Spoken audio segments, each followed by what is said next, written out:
Hey, good people. In anticipation of the upcoming Trump presidency, Meta Platforms has officially decided to part ways with its old policy of fact-checking and censorship. Hey everyone. I want to talk about something important today because it's time to get back to our roots around free expression on Facebook and Instagram. I started building social media to give people a voice.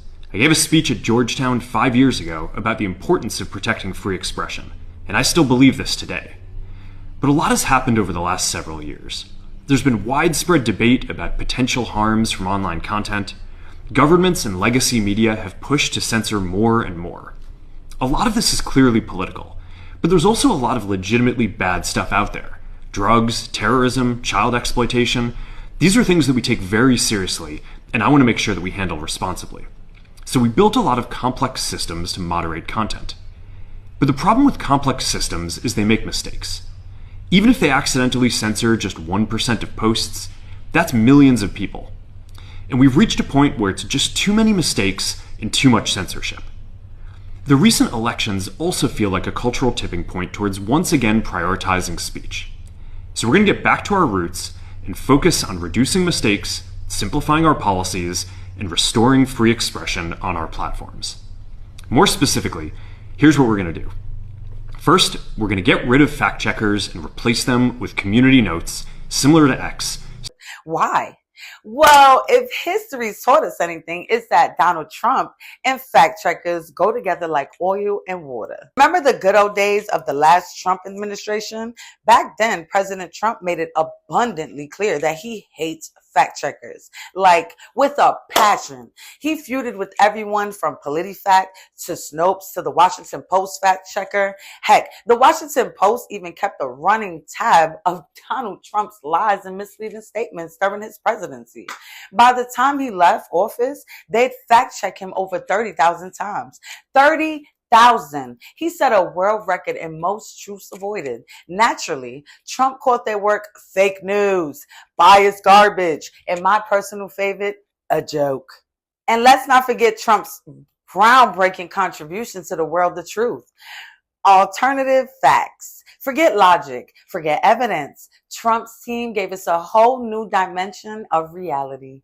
It all started on day one when Kellyanne Conway proudly defended his blatant lies with, he's not lying, he's using alternative facts. Did not answer the question of why the president asked the White House press secretary to come out in front of the podium for the first time and utter a falsehood. Why did he do that? It undermines the credibility of the entire White House press office on day one. Don't be so overly dramatic about it, Chuck. You're saying it's a falsehood, and they're giving Sean Spicer, our press secretary, gave alternative facts to that. But the point remains. Wait a minute. Alternative facts? Alternative facts, 4 of the 5 facts he uttered. The one thing he got right was Zeke Miller. 4 of the 5 facts he uttered were just not true. Look, alternative facts are not facts. They're falsehoods. Oh, brilliant. Why didn't we think of that? And of course, the inaugural use of these alternative facts came when Trump insisted his inauguration crowd was the biggest in history.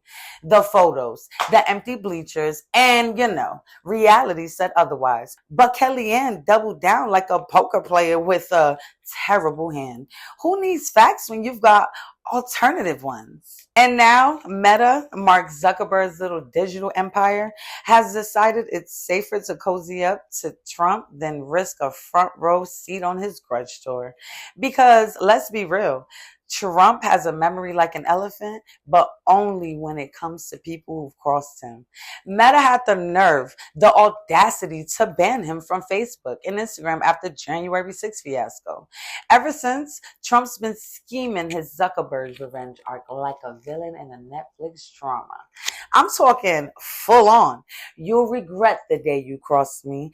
Energy, and Zuck clearly doesn't want to be the next person Trump rage posts about on Truth Social. So, in what I like to call Operation Please Don't Hurt Us, Donald, Zuckerberg apparently went to Mar-a-Lago, had dinner with Trump, and dropped a cool $1 million on Trump's inauguration fund. What did they talk about over dinner? No clue. Maybe they compared notes on who they hate more, fact checkers or Europe? What we do know is what came out of that dinner.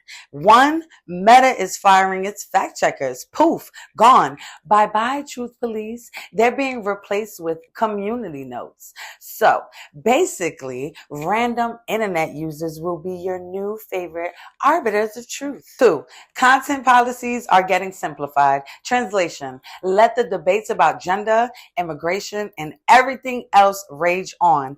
Baby, Meta's motto is now debate first, facts optional. 3, censorship, nah, just don't break the law. If you're spouting nonsense, they're cool with it as long as it doesn't break any actual laws. So go ahead, tell everyone the moon is made of cheese or that Donald Trump invented Big Mac. Meta's not going to stop you. 4, political content is back on the menu. Remember when we all got tired of family feuds over Facebook posts with politics? Well, Meta's like, y'all ready for round 2? 5, trust and safety is moving to Texas. That's right. California's out. Texas is in. 6, Meta and Trump versus the world. Zuckerberg has pledged to work with Trump to push back on governments worldwide, especially in Europe. So in conclusion, what we got here, folks, is the ultimate comeback tour for free speech. The freedom to yap, rant, and flap our gums about whatever nonsense we want. Better yet, we're now blessed with the freedom to create our very own version of reality. Want to say the sky's green? Go for it. Think pigeons are government spies? Who's stopping you? Think they faked the moon landing? We are now free to speak on it. Honestly, I'm all for it. Let the chaos begin. Got a wild conspiracy theory? Meta's got your back. Ready to argue with your aunt about politics again? Facebook is here for you. Just don't expect any fact checkers to interrupt the fun. Until next time, thanks for watching.